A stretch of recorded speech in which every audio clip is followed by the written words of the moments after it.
சனம் இருந்தாலும் உம்மை விட அழகு இன்னும் கண்டுபிடிக்கலையே.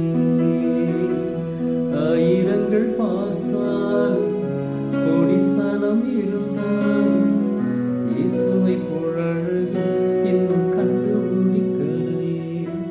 நான் உங்களை மறந்த போது நீங்க என்ன மறக்கவில்லை. நான் கீழே விழுந்து நீங்க என்ன விட்டு கொடுக்கலை. அட மனுஷ மறந்து நீங்க என்ன தூக்க மறக்கலையே. உம்மை ஆராதிப்பேன் அழகி, என்ன மன்னிக்க வந்த அழகி. உம்மை பாட உம்மை புகழ ஒரு